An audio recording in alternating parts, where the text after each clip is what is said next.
আসসালামু আলাইকুম এভরিওয়ান। কল্পনা করুন এমন এক মেয়ে যে সারা জীবন রোমান্টিক গল্প লিখতে গিয়ে শুধু মারামারির গল্পই লিখেছে, কারণ সে জীবনে কখনো প্রেমই করেনি। কিন্তু একদিন হঠাৎ করেই তার জীবনে আসে এক রাগী হ্যান্ডসাম ইউনিভার্সিটি প্রফেসর। প্রথম দেখাতেই ঘটে এমন একটি ঘটনা যার পর থেকেই মেয়েটার হার্টবিট নিয়ন্ত্রণের বাইরে চলে যায়। চাকরি বাঁচাতে সে ওই প্রফেসরের অ্যাসিস্ট্যান্ট হয়ে যায়, আর এরপর শুরু হয় দারুণ সব মজার, রোমান্টিক আর ইমোশনাল মুহূর্ত। কিন্তু গল্পে বড় টুইস্ট আসে যখন প্রফেসরের ছোট ভাইও তাকে ভালোবাসতে শুরু করে। এরপর ভালোবাসা, ভুল বোঝাবুঝি, পারিবারিক রহস্য আর একের পর এক চমকে ভরা ঘটনায় গল্পটা এমন জায়গায় পৌঁছায় যেটা আপনি একদমই কল্পনা করতে পারবেন না। তাই ভিডিওটি একদম শেষ পর্যন্ত দেখুন, কারণ শেষের দিকের টুইস্টগুলোই এই ড্রামার আসল মজা। তো চলুন বেশি কথা না বাড়িয়ে সকলের চ্যানেলটি সাবস্ক্রাইব করে সরাসরি ভিডিওর মধ্যে ঢুকে পড়ি।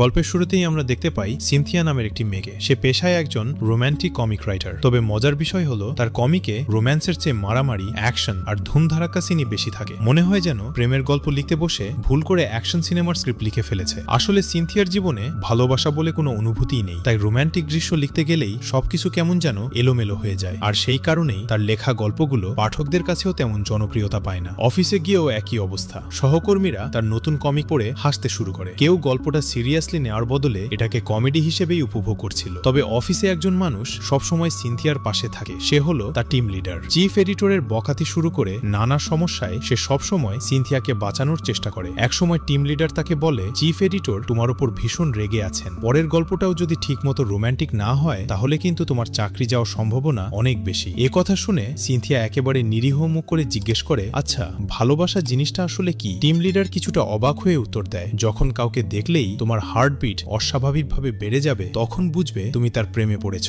সিনথিয়া আবারও সিরিয়াস মুখে বলে, আমি তো হার্ট অ্যাটাকের কথা শুনেছি, কিন্তু হার্টবিট বেড়ে যাওয়ার এই থিওরি আজই প্রথম শুনলাম। তার এমন উত্তর শুনে টিম লিডার নিজের মাথায় হাত দিয়ে ফেলে। মনে মনে হয়তো ভাবছিল এই মেয়েকে দিয়ে রোম্যান্স লেখানো মানে মরুভূমিতে মাছ চাষ করা। এরপর সে সিনথিয়ার হাতে কয়েকটি রোম্যান্টিক উপন্যাস তুলে দিয়ে বলে, এসব বাড়িতে গিয়ে ভালো করে পড়ো, তাহলে হয়তো প্রেম সম্পর্কে কিছুটা ধারণা হবে। একই সঙ্গে সে জানিয়ে দেয় আগামীকাল বিকেলের মধ্যেই নতুন গল্পের কিছু নমুনা তৈরি করে জমা দিতে হবে। অফিসের বাইরে এসে সিনথিয়া গভীর চিন্তায় পড়ে যায়। কি নিয়ে লিখবে সেটাই বুঝতে পারছিল না। ঠিক তখনই একটি সুন্দর কুকুর তার সামনে এসে দাঁড়ায়। কুকুরটির নাম কিউবা। প্রথমে সিনথিয়া ভেবেছিল হয়তো কুকুরটি হারিয়ে গেছে, তাই সে তার মালিককে খুঁজে বের করার চেষ্টা শুরু করে। হঠাৎ কুকুরটির গলায় লাগানো স্মার্ট ডিভাইসটি চালু হয়ে যায়, আর সঙ্গে সঙ্গেই কিউবা নিজের মালিকের দিকে দৌড় দিতে শুরু করে। কুকুরটার পেছনে দৌড়াতে থাকে সিনথিয়াও। কিছুক্ষণ পর তারা পৌঁছে যায় কুকুরটির মালিকের কাছে, আর তাকে দেখেই সিনথিয়া একদম থমকে যায়, যেন সময় কয়েক সেকেন্ডের জন্য থেমে গেছে। এই ছেলেটির নাম লি। লি ভদ্রভাবে সিনথিয়ার কাছে ক্ষমা চেয়ে বলে, আমার কুকুরটা আপনাকে বিরক্ত করেছে, সত্যি দুঃখিত। ঠিক তখনই কিউবা একটি প্রজাপতি দেখে সেটিকে ধরতে ছুটে যায়, আর সেই দৌড়ে সে লিকে ধাক্কা দিয়ে বসে। ফলে লি সরাসরি গিয়ে সিনথিয়ার ওপর পড়ে যায়। লি আবারও লজ্জিত হয়ে বলে, আমি সত্যিই দুঃখিত। সিনথিয়া হালকা হেসে বলে, এতে দুঃখিত হওয়ার কিছু নেই, এটা তো ইচ্ছাকৃত ছিল না। পুরো ঘটনাটাই একটা দুর্ঘটনা। কিন্তু এখানেই শেষ নয়। হঠাৎ কিউবা আবার লাফিয়ে লির পিঠের ওপর উঠে পড়ে, আর সেই ধাক্কায় লি আর সিনথিয়ার ঠোঁট একে অপরের সঙ্গে লেগে যায়। একেবারে অপ্রত্যাশিত একটা মুহূর্ত। দুজনেই কয়েক সেকেন্ডের জন্য পুরোপুরি হতবাক হয়ে যায়। তারপর লি তাড়াতাড়ি উঠে দাঁড়ায়। অন্যদিকে সিনথিয়ার অবস্থা তখন একেবারে অন্যরকম, কারণ জীবনে প্রথমবার কোনো একজনকে দেখে তার হার্টবিট এত দ্রুত চলতে শুরু করেছে। তখনই সে টিম লিডারের বলা কথাগুলো মনে করতে থাকে। মনে মনে ভাবতে থাকে, তাহলে এটাই কি সেই ভালোবাসা? এরপর সাহস করে সে লির ফোন নম্বর চাইতে যায়, যাতে পরে তার সঙ্গে আবার যোগাযোগ করতে পারে। কিন্তু ঠিক সেই মুহূর্তেই টিম লিডারের ফোন চলে আসে। সে জানায় আজকের মধ্যেই গল্পের নমুনা জমা দিতে হবে। সিনথিয়া লিকে একটু অপেক্ষা করতে বলে তাড়াতাড়ি অফিসে ফিরে যায়। অফিসে পৌঁছেই সে কিছুক্ষণ আগে ঘটে যাওয়া সমস্ত ঘটনাকে দারুণ সুন্দরভাবে কমিকের আকারে আঁকতে শুরু করে। অবশেষে জীবনে প্রথমবার বাস্তবের অনুভূতি দিয়ে তার রোম্যান্টিক গল্পের জন্ম হয়। অন্যদিকে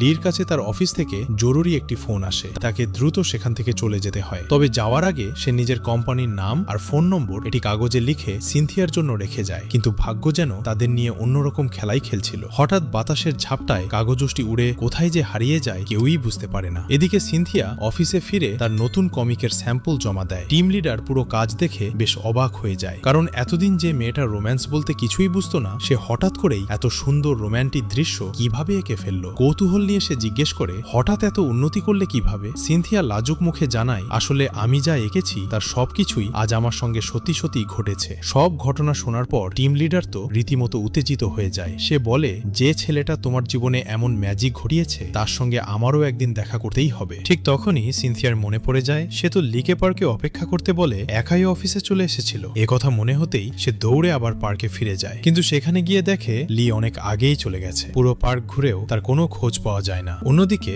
লিকে এবার তার অফিসে দেখা যায়। সেখানে তার দাদু অনেকদিন ধরেই তাকে বিয়ে করার জন্য চাপ দিচ্ছেন, কিন্তু লির এখন বিয়ে করার কোনো ইচ্ছাই নেই। এসব নিয়ে সে নিজের ম্যানেজারের সঙ্গেও আলোচনা করে। এদিকে সিনথিয়া লিকে খুঁজে বের করার জন্য ইন্টারনেট ঘাঁটতে শুরু করে, কারণ তার টিম লিডার তাকে পরামর্শ দিয়েছিল, যদি সত্যি ভালো রোম্যান্টিক কমিক লিখতে চাও তাহলে ওই ছেলেটার সঙ্গে যত বেশি সময় কাটাবে ততই ভালো আইডিয়া পাবে। খোঁজাখুঁজি করতে গিয়ে সিনথিয়া জানতে পারে লি শুধু একটি বড় কোম্পানির মালিকই নয়, পাশাপাশি একটি বিশ্ববিদ্যালয়ের প্রফেসরও। পরের দিন সকালেই সিনথিয়া সেই বিশ্ববিদ্যালয়ে পৌঁছে যায়। সেখানে সে এক মেয়ের কাছে লির ব্যাপারে জানতে চায়। মেয়েটির নাম জেসি। কিন্তু ঠিক তখনই কয়েকজন নিরাপত্তারক্ষী জেসির পেছনে ধাওয়া করে। আসলে জেসির অদ্ভুত একটা ব্যবসা ছিল। সে বিশ্ববিদ্যালয়ের হ্যান্ডসাম ছেলেদের লুকিয়ে ছবি তুলে অন্য মেয়েদের কাছে বিক্রি করত। বলতে গেলে সে ছিল পুরো ক্যাম্পাসের সিক্রেট ফটো ডিলার। ধরা পড়ার আগ মুহূর্তে জেসি তাড়াহুড়ো করে ক্যামেরার মেমোরি কার্ড বের করে সিনথিয়ার ব্যাগে ঢুকিয়ে দেয়। এরপর লির ক্লাসরুম কোথায় সেটা বলে মুহূর্তের মধ্যেই সেখান থেকে পালিয়ে যায়। সিনথিয়া আর দেরি না করে একজন সাধারণ শিক্ষার্থীর মতো লির ক্লাসে গিয়ে বসে পড়ে। কিছুক্ষণ পর ক্লাসে প্রবেশ করে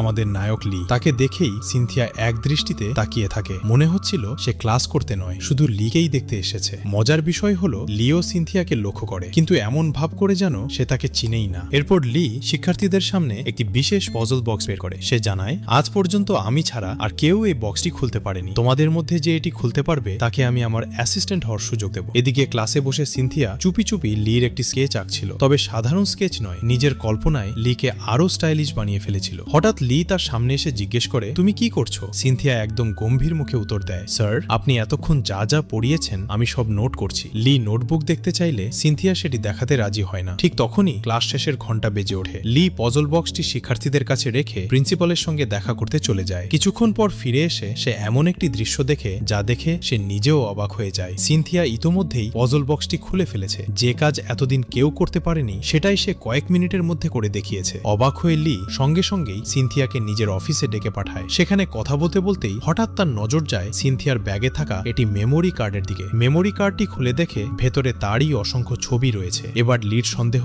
আরো বেড়ে যায়। সে জিজ্ঞেস করে, এসবের মানে কি? সিনথিয়া হতভম্ব হয়ে বলে, আমি সত্যিই জানি না এই মেমোরি কার্ডটা আমার ব্যাগে কিভাবে এলো। যদিও লির মনে কিছুটা সন্দেহ থেকেই যায়, তবুও সে নিজের দেওয়া কথা ভাঙতে চায় না, কারণ সে আগেই ঘোষণা করেছিল যে পজল বক্স খুলতে পারবে তাকেই নিজের অ্যাসিস্ট্যান্ট বানাবে। অবশেষে সে সিনথিয়াকেই নিজের নতুন অ্যাসিস্ট্যান্ট হিসেবে নিয়োগ দেয়। এরপর একটি অ্যাক্সেস কার্ড তার হাতে দিয়ে বলে, আগামীকাল থেকে সময় মতো অফিসে চলে আসবে। সিনথিয়াও খুশি মনে কার্ডটি নিয়ে নতুন এক যাত্রার জন্য প্রস্তুত হয়ে যায়। অফিসে ফিরে সিনথিয়া আগের দিনের সব ঘটনাকে সুন্দরভাবে কমিকের আকারে সাজিয়ে তার টিম লিডারের কাছে জমা দেয়। কাজটি দেখে টিম লিডার দারুণ খুশি হয়ে যায়। তখন সিনথিয়া উত্তেজিত হয়ে বলে, আমি সেই ছেলেটার খোঁজও পেয়ে গেছি। এদিকে লির ম্যানেজার জানতে পারে লি নতুন একজন অ্যাসিস্ট্যান্ট নিয়োগ দিয়েছে। খবরটা শুনে সে বেশ অবাক হয়ে যায়, কারণ লির অধীনে কাজ করা কোনো অ্যাসিস্ট্যান্টই বেশি দিন টিকতে পারে না। শুধু তাই নয়, লি এতটাই কাজ পাগল যে নিজের অ্যাসিস্ট্যান্টদের নাম পর্যন্ত তার মনে থাকে না। পরের দিন সিনথিয়া প্রথমবারের মতো অ্যাসিস্ট্যান্ট হিসেবে কাজে যোগ দেয়। লির সঙ্গে দেখা হতেই সে সিনথিয়াকে নাম ধরে না ডেকে তার আইডি নম্বর ধরে ডাকতে শুরু করে। এরপর পুরো সপ্তাহে কি কি কাজ করতে হবে একের পর এক সব নির্দেশনা দিতে থাকে। সিনথিয়া অবাক হয়ে জিজ্ঞেস করে, আপনি আমাকে নাম ধরে ডাকছেন না কেন? আইডি নম্বর দিয়ে ডাকছেন কেন? সে নিজের নামও বলে দেয়, কিন্তু লি একদম নির্লিপ্ত ভঙ্গিতে উত্তর দেয়, আমার কাছে কাজটাই গুরুত্বপূর্ণ, মানুষের নাম নয়। এরপর সে আরো বলে, এক সপ্তাহ পরেও যদি তোমার নাম আমার মনে থাকে তাহলে তুমি এই চাকরিতে থাকবে, আর যদি মনে না থাকে তাহলে তোমাকে বিদায় নিতে হবে। এ কথা বলেই লি সেখান থেকে চলে যেতে থাকে। ঠিক তখনই আবার হাজির হয় জেসি। আগের মতোই সে লির ছবি তুলতে ব্যস্ত হয়ে পড়ে, কিন্তু এবার আর সে ভাগ্যবান ছিল না। লির ম্যানেজার হাতে নাতে তাকে ধরে ফেলে। এরই মধ্যে লিও সেখানে এসে যায়। ম্যানেজার জানায় জেসি গোপনে লির ছবি তুলে সেগুলো বিভিন্ন মেয়েদের কাছে বিক্রি করে টাকা আয় করে। এরপর জানা যায় জেসি আসলে লিরই কাজিন। সব শুনে লি জেসির কাছ থেকে ক্যামেরাটি নিয়ে সেখান থেকে চলে যায়। পরে নিজের ক্লাসে এসে ক্যামেরার ছবিগুলো দেখতে শুরু করে। অন্যদিকে রাতে বাড়িতে বসে সিনথিয়া শুধু লির কথাই ভাবছিল। ভাবতে ভাবতেই সে কল্পনার জগতে হারিয়ে যায়। সে স্বপ্ন দেখে লির ক্লাসে সে ডেস্কের নিচে লুকিয়ে বসে আছে, হাতে একটি কাগজ যেখানে বড় বড় করে নিজের নাম লেখা, যেন লির নাম মনে রাখার জন্য এটাই শেষ চেষ্টা। হঠাৎ লি ইচ্ছে করেই একটি পেন্সিল ফেলে দেয়। সেটি তুলতে নিচে ঝুঁকে সিনথিয়ার কাছে এসে আস্তে করে বলে, এত কষ্ট করার দরকার নেই, তোমার নাম আমার মনে আছে। এরপর কোনো সতর্কতা ছাড়াই সে সিনথিয়াকে কিস করে। ঠিক তখনই সিনথিয়ার ঘুম ভেঙে যায়। চোখ খুলেই সে লজ্জায় নিজেকেই বলতে থাকে, হায় আল্লাহ, আমি এসব কি কি স্বপ্ন দেখছি। অন্যদিকে লি জেসির ক্যামেরায় তোলা ছবিগুলো দেখছিল। ছবিগুলো দেখতে দেখতে একটি ছবিতে তার চোখ আটকে যায়। সেখানে সিনথিয়াকেও দেখা যাচ্ছিল। সে ছবিটি জুম করে মন দিয়ে দেখতে থাকে। ঠিক তখনই পাশ দিয়ে দিয়ে যাওয়া এক প্রফেসর মজা করে বলে, মেয়েটা তো বেশ সুন্দর, তার নাম কি? লি কোনো দ্বিধা না করেই উত্তর দেয়, তার নাম সিনথিয়া। অর্থাৎ বাইরে যতই অস্বীকার করুক না কেন, সিনথিয়ার নামটা তার ঠিকই মনে ছিল। পরের দিন ক্লাসে এসে সিনথিয়া ঠিক নিজের স্বপ্নের মতোই ডেস্কের নিচে বসে থাকে, হাতে আগের মতোই নিজের নাম লেখা একটি কাগজ। কিন্তু বাস্তব আর স্বপ্ন তো এক নয়। লি তাকে দেখে একটু রোমান্টিক না হয়ে কড়া গলায় বলে, বাইরে বেরিয়ে আসো। এরপর সবার সামনে তাকে ভালোই বকা দেয়। ফলে পুরো ক্লাসের সামনে সিনথিয়া ভীষণ লজ্জায় পড়ে যায়। তবে এত সহজে হার মানার মেয়ে সে নয়। সে মনে মনে সিদ্ধান্ত নেয় যেভাবেই হোক লিকে নিজের নাম মনে রাখিয়েই ছাড়বে। সেই মিশন শুরু হয় সেদিন থেকেই। প্রথমে সে নিজের টি শার্টেই বড় বড় অক্ষরে সিনথিয়া লিখে রাখে, যাতে লির চোখ এড়ানোর কোনো সুযোগ না থাকে। লাঞ্চের সময় লির খাবারের প্লেটে ক্যাচআপ দিয়ে নিজের নাম লিখে দেয়। টিস্যু পেপারেও নিজের নাম লিখে রাখে। এমনকি সুযোগ পেয়ে লির কম্পিউটারের ওয়ালপেপারেও নিজের নাম সেট করে দেয়। কিন্তু লি এমন অভিনয় করতে থাকে যেন সে জীবনে সিনথিয়া নামটাই কখনো শুনেনি। পরের দিন বিশ্ববিদ্যালয়ে এসে সিনথিয়া জানতে পারে লি টানা 6 দিনের জন্য বিশ্ববিদ্যালয়ে আসবে না। এই সময়টাতে সে নিজের কোম্পানির গুরুত্বপূর্ণ কাজ নিয়ে ভীষণ ব্যস্ত থাকবে। খবরটা শুনেই সিনথিয়ার মাথায় যেন আকাশ ভেঙে পড়ে। কারণ লি যদি 6 দিন তার সামনে না থাকে, তাহলে নতুন রোম্যান্টিক কমিকের জন্য কোনো অভিজ্ঞতাই সে সংগ্রহ করতে পারবে না। তার উপর এতদিন পর হয়তো লি তার নামটাও ভুলে যাবে। যাওয়ার আগে অবশ্য লি সিনথিয়ার জন্য একগাদা কাজ রেখে যায়। ফাইলের পর ফাইল দেখে সিনথিয়ার মনে হচ্ছিল এগুলো শেষ করতে করতে আমারই গ্র্যাজুয়েশন হয়ে যাবে। তবুও সে হাল ছাড়ে না। মনে মনে ঠিক করে সব কাজই সময় মতো শেষ করবে। কিছুক্ষণ পর জেসি সিনথিয়ার কাছে আসে। সে আগের দিনের ঘটনার জন্য ক্ষমা চায়, কারণ ক্যামেরার মেমোরি কার্ডটা সেই লুকিয়ে সিনথিয়ার ব্যাগে রেখেছিল। জেসি আরো জানায় আসলে লি তাকে সিনথিয়ার কাছে ক্ষমা চাইতে বলেছে। এ সময় সিনথিয়া জানতে পারে জেসি আসলে লির কাজিন। এ কথা শুনেই তার মাথায় একটি দারুণ বুদ্ধি আসে। সে জেসিকে বলে, আমি তোমার মেমোরি কার্ড ফিরিয়ে দেব, তবে তার বদলে তোমাকে লির সম্পর্কে কিছু তথ্য বলতে হবে। জেসিও হাসি মুখে প্রস্তাবে রাজি হয়ে যায়। জেসির কাছ থেকে সিনথিয়া জানতে পারে লির কাছে নিজের সম্মান আর সুনামি সবচেয়ে গুরুত্বপূর্ণ। কেউ তার সম্পর্কে খারাপ ধারণা করুক সেটা সে একদমই পছন্দ করে না। এরপর দেখতে দেখতে 6 দিন কেটে যায়। আবার বিশ্ববিদ্যালয়ে ফিরে আসে লি। ক্যাম্পাসে ঢুকেই সে একটি অদ্ভুত বিষয় লক্ষ্য করে। চারদিকে সবাই শুধু সিনথিয়ার প্রশংসাই করছে। কেউ বলছে সে খুব সাহায্যপ্রবণ, কেউ বলছে যেই সমস্যায় পড়েছে সিনথিয়া তাকে সাহায্য করেছে। আর লি যে সব কাজ দিয়ে গিয়েছিল সেগুলো সে একটাও বাদ না দিয়ে নিখুঁতভাবে শেষ করে রেখেছে। সবকিছু শুনে লি কিছুটা অবাক হয়ে যায়। সে একজন শিক্ষার্থীকে জিজ্ঞেস করে সিনথিয়া কোথায়। মেয়েটি জানায় একটা কাজে বাইরে গেছে। এরপর লি অজান্তেই সিনথিয়ার জন্য রাস্তার পাশে দাঁড়িয়ে অপেক্ষা করতে থাকে। কিছুক্ষণ পর সিনথিয়া ফিরে এসে লিকে দেখে ভীষণ খুশি হয়ে যায়। সে হাসি মুখে জিজ্ঞেস করে আমার কাজগুলো কেমন হয়েছে। লি শান্ত গলায় বলে সব কাজই ঠিক মতো করেছো। সিনথিয়ার মুখে তখন হাসি ফুটে ওঠে, কিন্তু পরের কথাতেই সেই হাসি মিলিয়ে যায়। লি বলে তবুও তুমি পরীক্ষায় ফেল করেছো। অর্থাৎ সে এখনো সিনথিয়াকে নিজের অ্যাসিস্ট্যান্ট হিসেবে রাখতে রাজি নয়। সিনথিয়া অবাক হয়ে কারণ জানতে চায়। উত্তরে লি পাল্টা প্রশ্ন করে, তুমি এসব কেন করছো? সবসময় আমার পেছনেই বা কেন ঘুরছো? সিনথিয়া কিছুক্ষণ চুপ থেকে সত্যিটাই বলে ফেলে। সে জানায় এর পেছনে দুটি কারণ আছে। প্রথম কারণ, যেদিন প্রথম তোমাকে দেখেছিলাম সেদিন থেকেই তোমার উপর আমার ক্র্যাশ খেয়েছি। আর দ্বিতীয় কারণটা একটু ব্যক্তিগত। আমার নিজের একটা কাজের জন্য আমাকে সবসময় তোমার আশেপাশে থাকতে হবে। তাদের কথোপকথনের মাঝেই সেখানে উপস্থিত হন লির দাদু। দূর থেকে দুজনকে একসঙ্গে দেখে তিনি সঙ্গে সঙ্গেই ভেবে বসেন সিনথিয়াই বুঝি লির প্রেমিকা। লি বিরক্ত হয়ে বলে, দাদু আপনাকে তো এখানে না আসতে বলেছিলাম। দাদু হেসে উত্তর দেন, শুনলাম বিশ্ববিদ্যালয়ের এক মেয়ের সঙ্গে তোমার সম্পর্ক চলছে। এমন খবর শুনে আমি কিভাবে না এসে থাকতে পারি? লি দ্রুত বলে,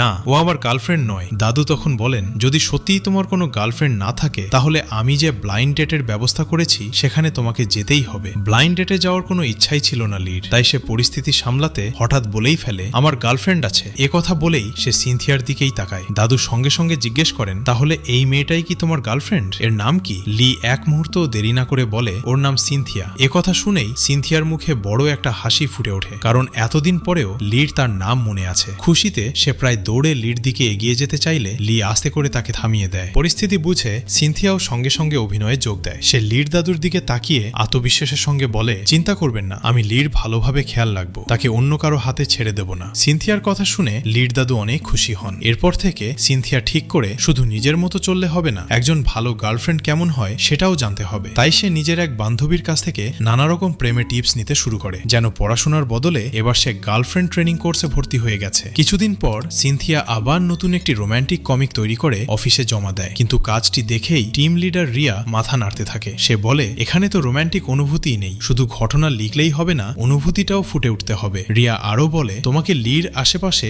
আরো বেশি সময় কাটাতে হবে, তাহলেই বাস্তব অভিজ্ঞতা থেকে ভালো রোম্যান্টিক গল্প লিখতে পারবে। সিনথিয়া হতাশ হয়ে উত্তর দেয়, লি তো আমাকে তেমন পাত্তাই দেয় না, আমি ওর কাছে যাব কিভাবে? ভাবে রোম্যান্টিক গল্প লেখার আর কোনো উপায় নেই। রিয়া তখন তাকে একটি ঠিকানা দিয়ে বলে ওখানে কিছু মানুষ নিয়মিত রোম্যান্টিক গল্প নিয়ে আলোচনা করে, তাদের সঙ্গে দেখা করো, হয়তো নতুন কিছু শিখতে পারবে। রিয়ার পরামর্শ মেনে সিনথিয়া সেই ঠিকানায় চলে যায়। সেখানে উপস্থিত সবাই রোম্যান্টিক গল্প লেখা নিয়ে নিজেদের অভিজ্ঞতা আর মতামত শেয়ার করছিল। তাদের কথা শুনে সিনথিয়াও প্রেমের গল্প লেখার অনেক নতুন ধারণা পেয়ে যায়। সেখানেই তার পরিচয় হয় জ্যাক নামের এক তরুণের সঙ্গে। জ্যাক রোম্যান্টিক কমিকের ভীষণ বড় ভক্ত। তার স্বপ্ন একদিন একজন সফল কমিক আর্টিস্ট হওয়ার, কিন্তু তার পরিবার এই পেশাকে সমর্থন করেনি। তাই পরিবারের সঙ্গে ঝগড়া করে সে বাড়ি ছেড়ে চলে এসেছে এবং আপাতত একটি ক্যাফেতে ওয়েটারের কাজ করছে। রোম্যান্টিক গল্প নিয়ে আলোচনা করতে গিয়ে জ্যাক নিজের মতামত জানায়, কিন্তু সিনথিয়া উল্টো এমন কিছু মন্তব্য করে বসে যা শুনে জ্যাকের মাথা গরম হয়ে যায়। দুজনের মধ্যে ছোটখাটো তর্ক শুরু হয়ে যায়। সেদিনের মতো সেখানেই বিষয়টা শেষ হয়, কিন্তু ভাগ্য যেন বারবার তাদের মুখোমুখি করা ছিল। কিছুক্ষণ পর একটি সুপার শপে নুডলস কিনতে গিয়েও দুজন আবার একই সমস্যায় পড়ে। দুজনেই একই ব্র্যান্ডের শেষ প্যাকেটই নিতে চাইছিল। এ নিয়েও তাদের মধ্যে আবার হালকা ঝগড়া শুরু হয়ে যায়। শেষ পর্যন্ত অবশ্য নুডলসের প্যাকেটটি সিনথিয়াই নিয়ে নেয়। এরপর জ্যাকের নিজেরই খারাপ লাগে। সে বুঝতে পারে সকালে সিনথিয়ার সঙ্গে একটু বেশি রূঢ় আচরণ করেছে, তাই সে এগিয়ে এসে আন্তরিকভাবে ক্ষমা চায়। সিনথিয়াও হাসি মুখে বলে আমিও একটু বেশি রিয়্যাক্ট করেছিলাম। এভাবেই দুজনের ঝগড়া শেষ হয় বন্ধুত্ব দিয়ে। কথা বলতে বলতে জ্যাক জানায় কয়েকদিন আগেই সে এই এলাকায় নতুন বাসা ভাড়া নিয়েছে, কিন্তু এর পরেই ঘটে আরো বড় চমক। বাড়িতে ফিরে দুজনই আবিষ্কার করে তারা আসলে একই বাসা ভাড়া নিয়েছে। মজার বিষয় হলো এতদিন কেউই বিষয়টা বুঝতে পারেনি, কারণ সিনথিয়া যখন বাসায় থাকতো জ্যাক তখন কাজে বাইরে থাকতো, আর জ্যাক যখন ফিরতো তখন সিনথিয়া অফিস বা বিশ্ববিদ্যালয়ে থাকতো। তাই তাদের কখনো মুখোমুখি হয়নি। এখন নতুন করে বাসা বদলানোরও উপায় নেই, কারণ জ্যাক আগেই অগ্রিম ভাড়া দিয়ে ফেলেছে, আর তার কাছে অন্য কোথাও নতুন বাসা নেওয়ার মতো টাকাও নেই। অবশেষে বাধ্য হয়েই তারা একই বাসায় একসঙ্গে থাকার সিদ্ধান্ত নেয়। একসঙ্গে থাকতে হবে যখন, তখন শত্রুতা রেখে লাভ কি? তাই দুজন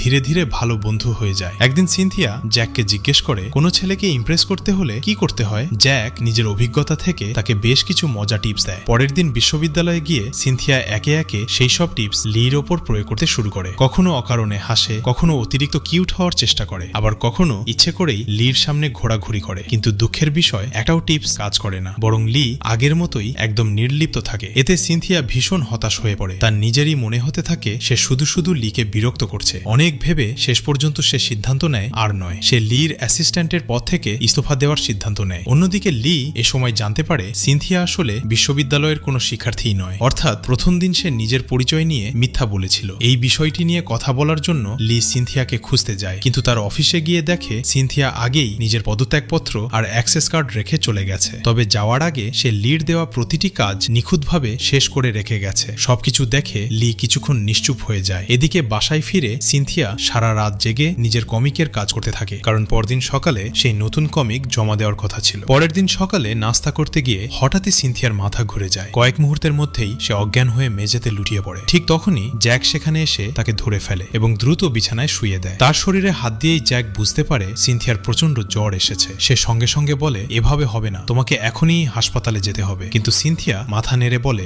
এখন আমার কাছে হাসপাতালে যাওয়ার মতো টাকা নেই, কয়েকটা ওষুধ খেলেই ঠিক হয়ে যাব, তাছাড়া আমার এখনো অনেক কাজ বাকি। জ্যাক দীর্ঘশ্বাস ফেলে বলে এই শরীর নিয়ে তুমি আবার কাজ করবে কিভাবে? যেহেতু জ্যাক নিজেও একজন দক্ষ কমিক আর্টিস্ট, তাই সে সিদ্ধান্ত নেয় সিনথিয়ার কাজে সাহায্য করবে। অন্যদিকে লির অফিসে সেদিন একটি খুব গুরুত্বপূর্ণ প্রেজেন্টেশন হওয়ার কথা ছিল। প্রেজেন্টেশনের সব ফাইল আগেই সিনথিয়া একটি পেন ড্রাইভে সংরক্ষণ করে অফিসে রেখে দিয়েছিল, কিন্তু মিটিং শুরুর ঠিক আগে দেখা যায় সেই পেন ড্রাইভে সমস্যা হয়েছে এবং ফাইলগুলো আর খোলা যাচ্ছে না। লি তখন অন্য একজন অ্যাসিস্ট্যান্টকে জিজ্ঞেস করে অরিজিনাল ফাইলের কোনো ব্যাকআপ আছে? মেয়েটি উত্তর দেয় সম্ভবত অরিজিনাল কপিটা সিনথিয়ার কাছেই আছে। এরপর সে দ্রুত সিনথিয়াকে ফোন করে পুরো বিষয়টি জানায় এবং যত তাড়াতাড়ি সম্ভব ফাইলগুলো পাঠিয়ে দিতে বলে। সিনথিয়া সঙ্গে সঙ্গেই ফাইল পাঠানোর চেষ্টা করে, কিন্তু ইন্টারনেটের গতি এতটাই ধীর ছিল যে ফাইল আপলোড হতেও অনেক সময় লাগছিল। পরিস্থিতি বুঝে সে আবার একটি নতুন পেন ড্রাইভে সব ফাইল কপি করে নিজেই লির মিটিং এর স্থানে চলে যায়। সেখানে পৌঁছে সে পেন ড্রাইভটি লির হাতে দিয়ে বলে এখন আর দেরি করবেন না, দ্রুত মিটিং শুরু করুন।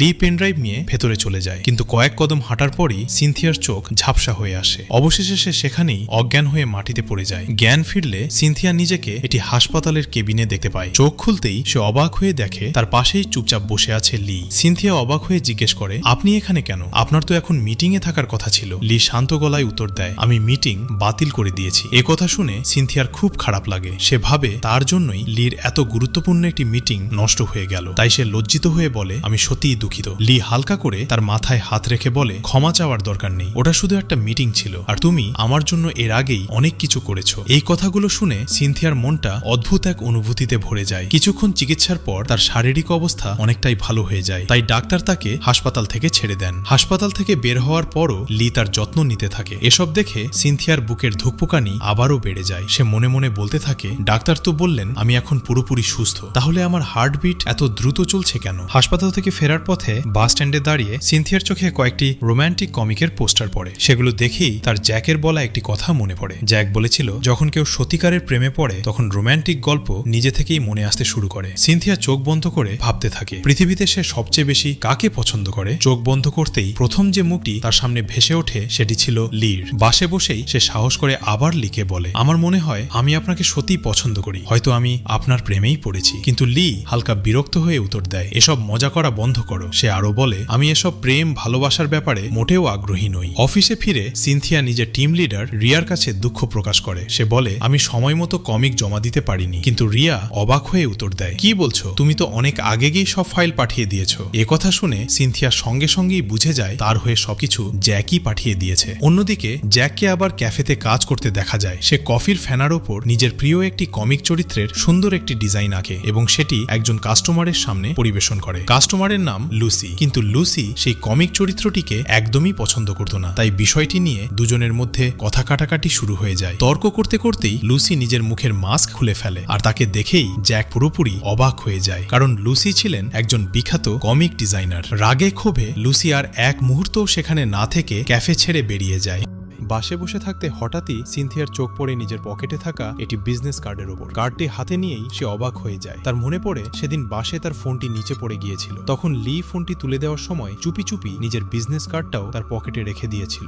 কথা মনে হতেই সিনথিয়ার মুখে হাসি ফুটে ওঠে। সে মনে মনে ভাবতে থাকে, তার মানে লিও চাইছে আমি তার আশেপাশেই থাকি। এই ভাবনাতেই সে এতটাই খুশি হয়ে যায় যে এক মুহূর্ত দেরি না করে সোজা লির অফিসে চলে যায়। কিন্তু অফিসে গিয়ে জানতে পারে লি আজ অফিসে নেই, সে নিজের বাড়িতেই আছে। অফিসের একজন কর্মচারী সিনথিয়ার হাতে একটি গুরুত্বপূর্ণ ফাইল দিয়ে বলে, এটা দয়া করে স্যারের বাড়িতে পৌঁছে দেবেন। সঙ্গে লির বাড়ির ঠিকানাটাও তাকে দিয়ে দেয়। কিছুক্ষণ পর সিনথিয়া লির বাড়িতে পৌঁছে যায়। সেখানে গিয়ে সে প্রথমেই লির ম্যানেজারকে রান্নাঘরে ব্যস্ত দেখতে পায়। ম্যানেজার লির জন্য খাবার রান্না করছিল। সিনথিয়া কৌতূহলবশত খাবারটি একটু চেখে দেখে, আর খাওয়ার পর তার মুখের অবস্থা এমন হয়ে যায় যেন জীবনের সবচেয়ে বড় পরীক্ষায় ফেল করেছে। সে হেসে বলে, না না, এখন থেকে লির জন্য রান্না আমি করব।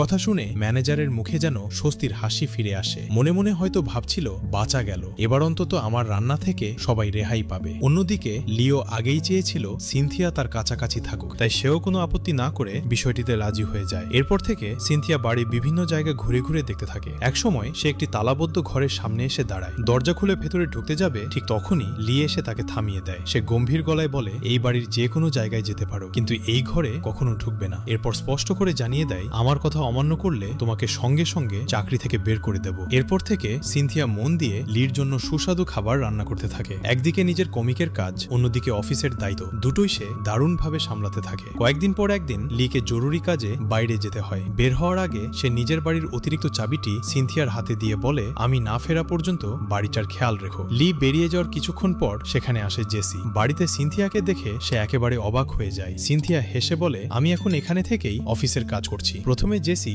বিষয়টি বিশ্বাসই করতে পারে না। তখন সিনথিয়া ফোনে লির সঙ্গে কথা বলিয়ে দেয়। এরপর জেসির আর কোনো সন্দেহ থাকে না। দুজন গল্প করতে করতে একসময় সেই নিষিদ্ধ ঘরের প্রসঙ্গ তোলে। সিনথিয়া জানতে চায়, ওই ঘরে এমন কি আছে? জেসি কিছুক্ষণ চুপ থেকে বলে, ওই ঘরে একটা পুরনো টেলিফোন আছে। লি সবসময় একটা বিশেষ ফোন কলের অপেক্ষায় থাকে, কিন্তু আজ পর্যন্ত সেই ফোন আর আসেনি। সে আরো জানায়, একবার আমি ভুল করে ওই ঘরে ঢুকেছিলাম, তারপর লি আমার সঙ্গে পুরো 1 বছর কথা বলেনি। ঠিক তখনই হঠাৎ সেই ঘরের টেলিফোন বেজে ওঠে। রিংটোন শুনে সিনথিয়া আর জেসি দুজনেই ভয় পেয়ে যায়। কেউই ফোনটি ধরার সাহস পাচ্ছিল না। শেষ পর্যন্ত কৌতূহল সামলাতে না পেরে সিনথিয়া দৌড়ে গিয়ে রিসিভার তুলে নেয়, কিন্তু ততক্ষণে ফোনের ওপাশের ব্যক্তি কল কেটে দিয়েছে। আর ঠিক সেই মুহূর্তেই লি বাড়িতে ফিরে আসে। সে দেখে কঠোরভাবে নিষেধ করার পরও সিনথিয়া সেই ঘরের ভেতরে দাঁড়িয়ে আছে। দৃশ্যটি দেখেই লির রাগ চরমে পৌঁছে যায়। সে রাগে কাঁপতে কাঁপতে বলে, এই মুহূর্তেই আমার বাড়ি থেকে বেরিয়ে যাও। এরপর গল্পে কয়েকদিন পরের ঘটনা দেখানো হয়। একদিন জেসি সিনথিয়াকে ফোন করে। সে উদ্বিগ্ন কণ্ঠে জানায়, লি ঠিকমতো খাওয়া দাওয়া করছে না, ঘুমাচ্ছেও না, সারাদিন শুধু কাজ করেই যাচ্ছে।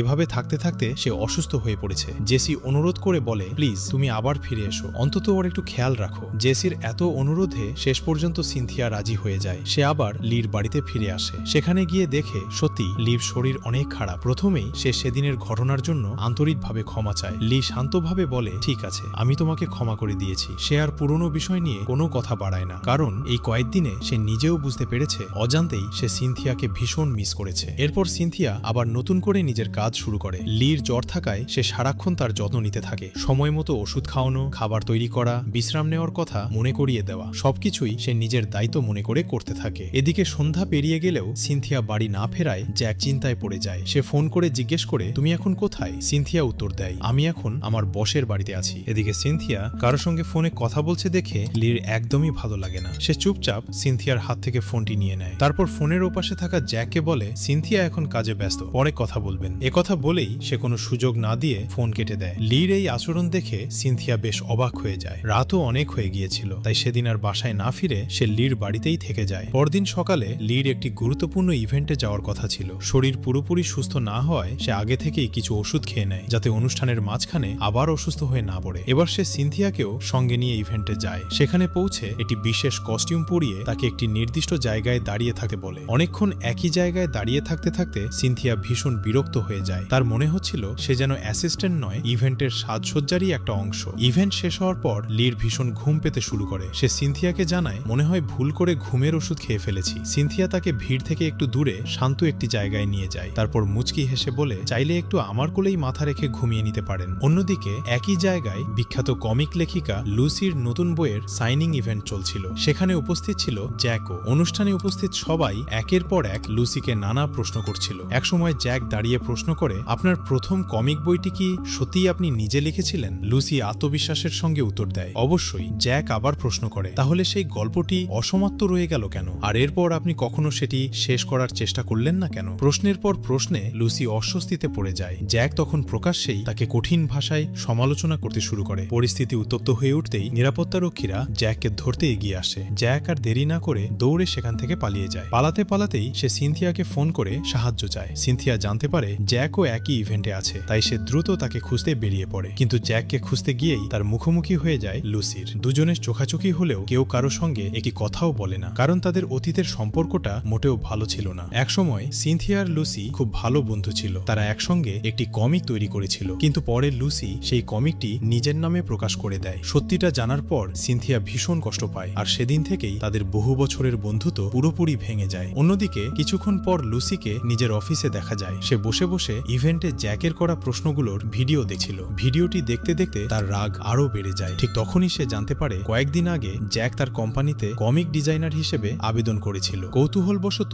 লুসি জ্যাকের জমা দেওয়া ডিজাইনগুলো দেখতে শুরু করে। ডিজাইনগুলো দেখেই সে রীতিমতো মুগ্ধ হয়ে যায়। মনে মনে স্বীকার করতেই হয় জ্যাকের প্রতিভা সত্যিই অসাধারণ। তাই সে সঙ্গে সঙ্গে নির্দেশ দেয় জ্যাককে চাকরির জন্য নির্বাচিত করা হোক। এদিকে জ্যাকের কাছেও চাকরিতে নির্বাচিত হওয়ার ইমেল পৌঁছে যায়। খবরটি পেয়ে সে ভীষণ খুশি হয়ে যায়। ঠিক তখনই তার সামনে এসে দাঁড়ায় লি। জ্যাক তাকে দেখে অবাক হয়ে যায়। এখানেই গল্পের বড় একটি রহস্য প্রকাশ পায়। জ্যাক আসলে লির ছোট ভাই। অনেক বছর আগে অভিমান করে সে বাড়ি ছেড়ে চলে গিয়েছিল, আর সেই থেকেই লি প্রতিদিন তার ফোনের অপেক্ষা করত। বাড়ির যে নিষিদ্ধ ঘরে কাউকে ঢুকতে দিত না, সেই ঘরের টেলিফোনটাও ছিল জ্যাকের ফোনের অপেক্ষাতেই। লি এবার ছোট ভাইকে বাড়ি ফিরে আসতে বলে। শুধু তাই নয়, নিজের কোম্পানিতেও একসঙ্গে কাজ করার প্রস্তাব দেয়। কিন্তু জ্যাক সেই প্রস্তাব সরাসরি প্রত্যাখ্যান করে। কোনো কথা না বাড়িয়ে সে সেখান থেকে চলে যায়। এরপর জ্যাক ইন্টারভিউ দিতে সেই কোম্পানিতে পৌঁছায় যেখানে তার চাকরি হওয়ার কথা। কিন্তু সেখানে গিয়ে সে বড় একটি চমক খায়, কারণ কোম্পানির মালিক আর কেউ নন, স্বয়ং লুসি। জ্যাক আগে এই বিষয়টি একেবারেই জানত না। লুসি শান্তভাবে বলে, ইভেন্টে তুমি আমাকে যা যা বলেছ তার জন্য যদি একবার ক্ষমা চাও তাহলে এই চাকরিটা তোমাকেই দেব। কিন্তু জ্যাক নিজের আত্মসম্মানের সঙ্গে কোনো আপোস করতে রাজি ছিল না। সে ক্ষমা চাইতে অস্বীকার করে, বরং নিজের ইচ্ছাতেই চাকরির প্রস্তাব ফিরিয়ে দিয়ে সেখান থেকে বেরিয়ে যায়। জ্যাকের এই সিদ্ধান্ত দেখে লুসি পুরোপুরি হতবাক হয়ে যায়। সে অবাক হয়ে ভাবতে থাকে, মানুষ তো আমার কোম্পানিতে চাকরি পাওয়ার জন্য কত কিছু করে, আর এই ছেলেটা কিনা নিজের ইচ্ছায় চাকরিটাই ফিরিয়ে দিল। এদিকে সিনথিয়ার লেখা নতুন কমিক প্রকাশ হওয়ার পর সেটি অল্প সময়ের মধ্যেই দারুণ জনপ্রিয় হয়ে ওঠে। অফিসের সবাই তার কাজের প্রশংসায় পঞ্চমুখ হয়ে যায়। যারা একসময় তার কমিক পড়ে হাসাহাসি করত, তারাই এখন সিনথিয়ার প্রতিভার প্রশংসা করতে ব্যস্ত। সিনথিয়ারও তখন জ্যাকের কথা মনে পড়ে, কারণ অসুস্থ অবস্থায় জ্যাকই তার কমিক শেষ করতে অনেক সাহায্য করেছিল। তাই শেষে নিজের বসের কাছে অনুরোধ করে যদি সম্ভব হয় জ্যাকের জন্য এই অফিসে একটা চাকরির ব্যবস্থা করে দেওয়া হয়। সেদিন কাজ শেষ করে সিনথিয়া আর জ্যাক একসঙ্গে বাড়ি ফিরছিল। ঠিক সেই সময় দূর থেকে তাদের দুজনকে একসঙ্গে দেখে ফেলে লি। দুজনকে এত স্বাভাবিকভাবে কথা বলতে দেখে লির মনে কৌতূহল জাগে। সে বুঝতেই পারছিল না সিনথিয়া আর জ্যাক একে অপরকে কিভাবে চেনে। কৌতূহল সামলাতে না পেরে লি চুপি চুপি তাদের অনুসরণ করতে থাকে। কিছুক্ষণ পর সে এমন একটি সত্য জানতে পারে যা দেখে সে পুরোপুরি অবাক হয়ে যায়। সিনথিয়া আর জ্যাক শুধু পরিচিতই নয়, তারা একই বাড়িতেও থাকে। অন্যদিকে জ্যাক এখনো জানেই না সিনথিয়ার বস আসলে লি। এই দৃশ্য দেখার পর লির ভেতরে অদ্ভুত এক ঈর্ষা কাজ করতে শুরু করে। মনে হচ্ছিল জ্যাকের সঙ্গে সিনথিয়াকে একসঙ্গে দেখতে তার একদমই ভালো লাগছে না। তাই কাজের অজুহাত দেখিয়ে সে সঙ্গে সঙ্গেই সিনথিয়াকে নিজের বাড়িতে ডেকে পাঠায়। তারপর একের পর এক অফিসের অনেক কাজ দিয়ে তাকে ব্যস্ত করে রাখে। এত কাজের চাপ দেখে সিনথিয়া মনে মনে বলে, এই মানুষটা কি আমাকে অ্যাসিস্ট্যান্ট রেখেছে নাকি ফুল টাইম রোবট বানিয়ে ফেলেছে। রাত অনেক হয়ে যাওয়ায় লি তাকে সেদিন নিজের বাড়িতেই থাকতে বলে। পরদিন সকালে লি সিনথিয়াকে সঙ্গে নিয়ে অফিসে যায়। অফিসের সবাই অবাক হয়ে দেখে লির সঙ্গে একটি মেয়ে একসঙ্গে অফিসে ঢুকছে, কারণ এর আগে কেউ কখনো লিকে কোনো নারী সহকর্মীর সঙ্গে এতটা ঘনিষ্ঠভাবে দেখেনি। যখন সবাই জানতে পারে এই মেয়েটি লির নতুন অ্যাসিস্ট্যান্ট, তখন অফিস জুড়ে শুরু হয়ে যায় ফিসফাস। অন্যদিকে নিজের কাজ শেষ করে সিনথিয়া আবার তার কমিক কোম্পানিতে ফিরে যায়। সেখানে জানা যায় কোম্পানির নতুন মালিক হয়েছেন লির ম্যানেজার। ঠিক সেই সময় সেখানে আসে লুসি। সে কোম্পানির প্রধান কমিক রাইটারকে নিজের প্রতিষ্ঠানে নিয়ে যেতে চায়, কিন্তু যখন জানতে পারে সেই জনপ্রিয় লেখক আর কেউ নয় সিনথিয়াই, তখন সে একেবারে হতবাক হয়ে যায়। কারণ সিনথিয়া সবসময় নিজের আসল নাম গোপন রেখে ছদ্মনামে কমিক প্রকাশ করত। তাই লুসি কখনোই জানত না সেই লেখক আসলে তার পুরনো বন্ধু। অন্যদিকে সিনথিয়াও লুসিকে সেখানে দেখে বেশ অবাক হয়। লুসি তাকে নিজের কোম্পানিতে কাজ করার প্রস্তাব দেয়, কিন্তু অতীতের ঘটনাগুলো ভুলে যেতে না পারায় সিনথিয়া কোনো দ্বিধা ছাড়াই সেই প্রস্তাব ফিরিয়ে দেয়। এদিকে লির মনে এখনো একটা বিষয় খচখচ করছিল। সে একদমই চাইছিল না সিনথিয়া আর জ্যাক একই বাড়িতে থাকুক। তাই সে ইচ্ছে করেই একটি বিজনেস ট্রিপে সিনথিয়াকে নিজের সঙ্গে নিয়ে যাওয়ার সিদ্ধান্ত নেয়। যেহেতু সিনথিয়া তার অ্যাসিস্ট্যান্ট, তাই বাধ্য হয়েই তাকে লির সঙ্গে যেতে হয়। রওনা হওয়ার আগে সিনথিয়া জ্যাককে জানায়, আমি আমার বসের সঙ্গে সাউথ সিটিতে বিজনেস ট্রিপে যাচ্ছি। এ কথা শুনে জ্যাকের ভীষণ রাগ হয়। সে ভাবে এই বসটা সবসময় সিনথিয়াকে দিয়ে অতিরিক্ত কাজ করায়, আবার যেখানে যায় সেখানেও সঙ্গে নিয়ে যায়। রাগের মাথায় জ্যাক সিদ্ধান্ত নেয় সেও সাউথ সিটিতে যাবে। সুযোগ পেলে সে সিনথিয়ার বসকে ভালো করেই শুনিয়ে দেবে, যেন আর এত কাজ না করায়। অন্যদিকে সাউথ সিটিতে যাওয়ার পথে জ্যাকের সঙ্গে হঠাৎ লুসির দেখা হয়ে যায়। জ্যাক কোনো গাড়ি পাচ্ছিল না দেখে লুসি তাকে লিফট দেওয়ার প্রস্তাব দেয়। আর কোনো উপায় না থাকায় জ্যাকও তার গাড়িতে উঠে বসে। তবে লুসির উদ্দেশ্য শুধু সাহায্য করা ছিল না, সে এখনো জ্যাককে নিজের কোম্পানিতে নিয়োগ দিতে চাইছিল। কিন্তু সাউথ সিটির পথে না গিয়ে লুসি ইচ্ছে করেই গাড়ি অন্যদিকে ঘুরিয়ে দেয়। তারপর আবারও জ্যাককে চাকরির প্রস্তাব দেয়, কিন্তু জ্যাক আগের মতোই দৃঢ়ভাবে সেই প্রস্তাব প্রত্যাখ্যান করে। শুধু তাই নয়, সে লুসিকে বেশ কিছু কড়া কথাও শুনিয়ে দেয়। এসব শুনে লুসির রাগ সপ্তম আকাশে উঠে যায়। সে সঙ্গে সঙ্গে গাড়ি থামিয়ে জ্যাককে রাস্তার মাঝেই নামিয়ে দেয়। রাগে গাড়ি চালিয়ে কিছু দূর যাওয়ার পরই হঠাৎ লুসির গাড়ি বিকল হয়ে যায়। দূর থেকে সেই দৃশ্য দেখে জ্যাক নিজের হাসি আর আটকাতে পারে না। মনে মনে সে ভাবতে থাকে, এত রাগ দেখিয়ে লাভ কি হলো? শেষ পর্যন্ত গাড়িটাই তো ধর্মঘট করে বসে রইল। অন্যদিকে সাউথ সিটিতে পৌঁছানোর পর সিনথিয়ার চোখে একটি থিম পার্কের বড় পোস্টার পড়ে। পোস্টারটি দেখেই সে শিশুর মতো উচ্ছ্বসিত হয়ে লিকে বলে, চলুন না একবার থিম পার্কে ঘুরে আসি। কিন্তু লি গম্ভীর মুখে উত্তর দেয়, ওসব জায়গায় তো ছোট বাচ্চারা যায়, তুমি কি এখনো বাচ্চাই রয়ে গেছো? তবুও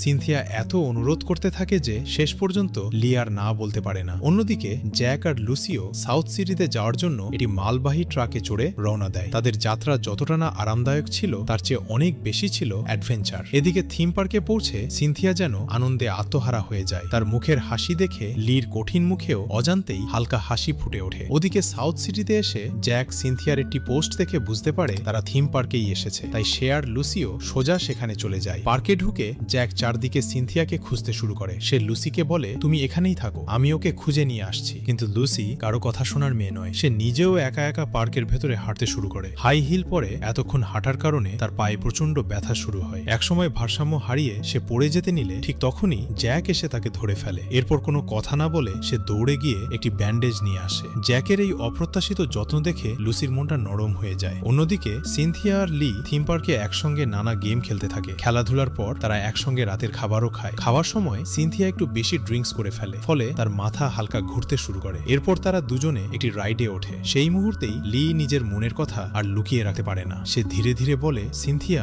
আমিও তোমাকে পছন্দ করি। কথাটা বলেই সে সিনথিয়াকে আলতো করে চুমু খায়। ঠিক সেই সময় নিচ থেকে পুরো দৃশ্যটি দেখে ফেলে জ্যাক। দৃশ্যটা দেখে তার বুকটা যেন হঠাৎ করেই ভারী হয়ে যায়, কারণ এই সময়ের মধ্যে সেও অজান্তেই সিনথিয়াকে ভালোবেসে ফেলেছিল। পরের দিন সকালে ঘুম ভাঙতেই সিনথিয়া নিজেকে একটি হোটেল রুমে দেখতে পায়। সে কিছুই মনে করতে পারছিল না। ঠিক তখনই রুমে আসে লুসি। কথা বলতে বলতে লুসি জানায় লি আর জ্যাক আসলে আপন দুই ভাই। এই সত্য শুনে সিনথিয়া পুরোপুরি অবাক হয়ে যায়। এরপর গল্প আমাদের আবার আগের রাতের ঘটনায় ফিরিয়ে নিয়ে যায়। অতিরিক্ত নেশা হয়ে যাওয়ায় লি সিনথিয়াকে রাইড থেকে নামিয়ে নিয়ে আসে। ঠিক তখনই জ্যাক জানতে পারে সিনথিয়ার বস আসলে তার নিজের বড় ভাই লি। এরপর লি লুসিকে বলে সিনথিয়ার একটু খেয়াল রেখো, আর সে জ্যাককে নিয়ে আলাদা করে কথা বলতে চলে যায়। বর্তমান সময়ে ফিরে এসে দেখা যায় লুসি সিনথিয়াকে এসব ঘটনাই বুঝিয়ে বলছিল। সব শুনে সিনথিয়া জিজ্ঞেস করে ওরা এখন কোথায়। ঠিক তখনই জ্যাক সেখানে এসে পৌঁছায়। তার মুখে ছোট্ট একটি কাটা দাগ দেখে সিনথিয়া উদ্বিগ্ন হয়ে জিজ্ঞেস করে তোমার মুখে কি হয়েছে। সে আদর করে জ্যাকের মুখ ছুঁয়ে দেখে। এই দৃশ্য দেখে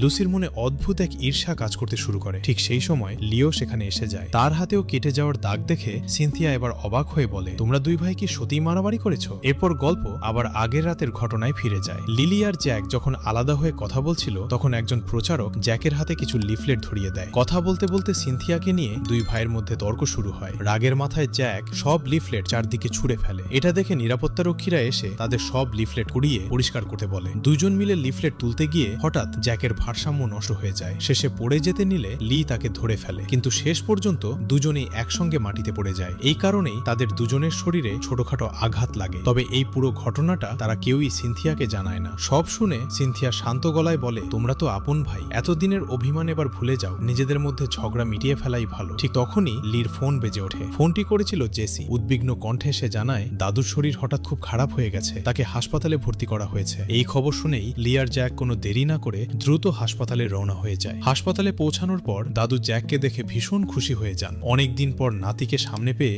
তিনি আবেগভরা কণ্ঠে জিজ্ঞেস করেন এতদিন কোথায় ছিলে তুমি। কিছুক্ষণ পর জ্যাক জেসির কাছ থেকে জানতে পারে যে দাদুর ক্যান্সার ধরা পড়েছে। দাদুর একটাই ইচ্ছা, তিনি বেঁচে থাকতে লি আর জ্যাক যেন আবার একসঙ্গে হয়ে যায়। শুধু দাদুর এই ইচ্ছার কথা ভেবেই জ্যাক শেষ পর্যন্ত লির বাড়িতে ফিরে থাকার সিদ্ধান্ত নেয়। এরপর শুরু হয় দুই ভাইয়ের একসঙ্গে থাকার নতুন অধ্যায়। তবে লি সুযোগ পেলেই জ্যাককে বাড়ির নানা রকম কাজ দিয়ে ব্যস্ত রাখত। কখনো বাজার করতে পাঠাতো, কখনো ঘরের কাজ, আবার কখনো ছোটখাটো অফিসের দায়িত্ব তার উপর চাপিয়ে দিত। এসব করতে করতে জ্যাক একসময় বিরক্ত হয়ে সিনথিয়াকে বলে তুমি সারাক্ষণ আবার ভাইয়ের সঙ্গে থাকো কিভাবে, আমি তো কয়েকদিনেই হাঁপিয়ে গেলাম। সিনথিয়া হেসে উত্তর দেয় ও বাইরে থেকে যতটা রাগী মনে হয় ভেতরে কিন্তু ঠিক ততটাই ভালো মানুষ। জ্যাক তখন ধীরে ধীরে অতীতের কথা বলতে শুরু করে। সে জানায় ছোটবেলায় লি একেবারেই অন্যরকম ছিল, সব সময় হাসি খুশি থাকতো, সবার সঙ্গে মিশে চলত। কিন্তু বাবা মায়ের বিচ্ছেদের পর থেকেই সে পুরোপুরি বদলে যায়। শুধু তাই নয়, এরপর থেকে জ্যাকের সঙ্গেও তার সম্পর্ক আগের মতো আর ছিল না। একদিন বড় ধরনের ঝগড়ার পর জ্যাক বাড়ি ছেড়ে নিজের মায়ের কাছে চলে যায়। তো যাই হোক,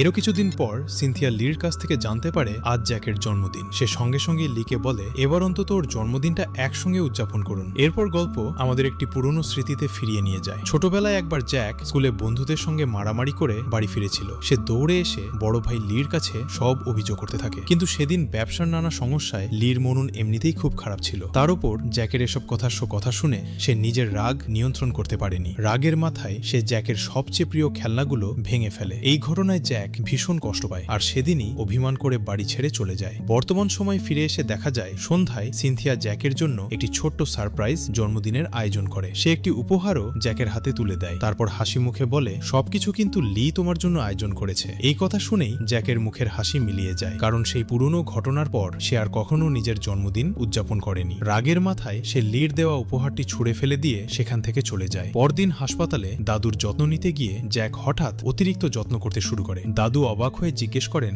আজ হঠাৎ এত যত্ন নিচ্ছ কেন। জ্যাক আবেগ নিয়ে বলে আপনার তো ক্যান্সার হয়েছে, তাই ভাবলাম শেষ কয়েকটা দিন আপনার পাশেই থাকবো। এ কথা শুনে দাদু একেবারে অবাক হয়ে যান। তিনি সবাইকে ডেকে বলেন আমার তো ক্যান্সার হয়নি, শুধু ছোট একটা টিউমার হয়েছে, অপারেশন করলেই ঠিক হয়ে যাবে। সত্যিটা তখন সবার সামনে চলে আসে। আসলে জ্যাককে বাড়ি ফিরিয়ে আনার জন্য লি ইচ্ছে করে ভুয়া মেডিকেল রিপোর্ট তৈরি করিয়েছিল। সবকিছু জানার পর জ্যাক প্রচন্ড রেগে যায়। সে লির কলার ধরে জিজ্ঞেস করে এভাবে মিথ্যা বলার কি দরকার ছিল। লি মাথা নিচু করে শুধু একটি কথাই বলে আমি সত্যিই দুঃখিত। কিন্তু জ্যাক উত্তর দেয় একটা সরি বললেই কি এত বছরের সব কষ্ট মুছে যাবে। ঠিক তখনই লির ম্যানেজার সামনে এসে বলে তোমার ভাই তোমাকে কতটা ভালোবাসে সেটা তুমি এখনো বুঝতে পারোনি। তিনি আরো জিজ্ঞেস করেন লি যে উপহারটা দিয়েছিল সেটা কি তুমি খুলে দেখেছো। জ্যাক মাথা নেড়ে বলে না। ম্যানেজার তখন বলে একবার খুলে দেখো, তারপর সব বুঝতে পারবে। জ্যাক তাড়াতাড়ি বাড়িতে ফিরে যায়। অনেক খোঁজাখুঁজির পর সে সেই ফেলে দেওয়া উপহারের বাক্সটি খুঁজে পায়। বাক্সটি খুলতেই সে ভেতরে একটি ছোট্ট আলমারি দেখতে পায়। আলমারিটি খুলে সে স্তব্ধ হয়ে যায়। ভেতরে যত্ন করে সাজিয়ে রাখা আছে সেই সব খেলনা যেগুলো একদিন লি রাগের মাথায় ভেঙে ফেলেছিল। লি লি সেগুলো অনেক আগেই ঠিক করে আবার নতুন করে সংরক্ষণ করে রেখেছিল। এই দৃশ্য দেখে জ্যাক আর নিজের চোখের পানি ধরে রাখতে পারে না। অবশেষে সে বুঝতে পারে তার বড় ভাই সব সময় তাকে নিঃস্বার্থভাবে ভালোবেসেছে। এরপর দুই ভাই একে অপরকে জড়িয়ে ধরে দীর্ঘদিনের সব ভুল বোঝাবুঝির অবসান হয়। তাদের সম্পর্ক আবার আগের মতোই সুন্দর হয়ে ওঠে। কিছুদিন পর দাদু হাসপাতাল থেকে বাড়ি ফিরে আসেন। জ্যাক তখন হাসি মুখে বলে, এবার থেকে আমি ভাইয়ের সঙ্গে কোম্পানির কাজও সামলাবো। এ কথা শুনে দাদু মজা করে তার কান টেনে বলেন, তুই আগে ব্যবসা সম্পর্কে কিছু শিখ, তারপর কোম্পানি চালাতে যাবি। সবাই তখন হেসে ওঠে। অন্যদিকে জ্যাক যখনই লি আর সিনথিয়াকে একসঙ্গে দেখে তখনও তার মনে একটু কষ্ট হয়। সে কষ্ট ভুলে থাকার জন্য সে একদিন একা বসে ড্রিঙ্ক করতে থাকে। ঠিক তখনই লুসি এসে তার পাশে বসে। সে জ্যাককে শান্ত করে এবং ধীরে ধীরে তার পাশে দাঁড়ায়। সময়ের সঙ্গে সঙ্গে এই বন্ধুত্বই ভালোবাসায় রূপ নেয়। অবশেষে জ্যাক আর লুসিও একে অপরের প্রেমে পড়ে এবং একটি সুন্দর সম্পর্ক শুরু করে। এদিকে লি আর সিনথিয়াও নিজেদের সম্পর্কের কথা পরিবারের সবাইকে জানিয়ে দেয়। পরিবারের সবাই তাদের সম্পর্ক সানন্দে মেনে নেয়। শুধু তাই নয়, বহুদিনের ভুল বোঝাবুঝি ভুলে সিনথিয়া আর লুসির বন্ধুত্ব আবার আগের মতো হয়ে যায়। এর কয়েক মাস পর লি আর সিনথিয়ার আংটি বদলের অনুষ্ঠান অনুষ্ঠিত হয়। সবাই আনন্দে তাদের নতুন জীবনের জন্য শুভকামনা জানায়। শেষে একের পর এক সুন্দর, মিষ্টি আর আবেগঘন মুহূর্ত দেখিয়ে এই দারুণ রোম্যান্টিক ড্রামাটির সমাপ্তি হয়। আর সত্যি বলতে শুরুতে যতটা কমেডি ছিল, শেষটা ছিল ঠিক ততটাই হৃদয় ছোঁয়া। তো বন্ধুরা, ভিডিওটি যদি ভালো লেগে থাকে তাহলে অবশ্যই একটা লাইক করবেন। আর এখনো চ্যানেলটি সাবস্ক্রাইব না করে থাকলে সাবস্ক্রাইব করে পাশে থাকা বেল আইকনটি অন করে দিন। আর কমেন্টে জানাবেন আজকের ড্রামাটির কোন সিনটা আপনাদের সবচেয়ে বেশি ভালো লেগেছে। দেখা হবে পরের ভিডিওতে। আল্লাহ হাফেজ।